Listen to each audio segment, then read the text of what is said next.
करें या लैपटॉप लें। अगर आपको पोर्टेबिलिटी चाहिए यानी हर जगह लेकर जाना है तो लैपटॉप बेस्ट चॉइस है, लेकिन अगर आपको परफॉर्मेंस चाहिए गेमिंग, एडिटिंग या हैवी सॉफ्टवेयर के लिए तो पीसी बिल्ड करना बेहतरीन होता है।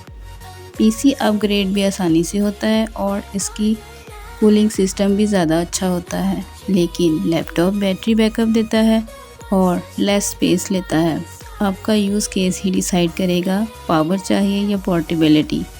आप क्या चूज़ करेंगे, पीसी या लैपटॉप? कमेंट में ज़रूर बताएं।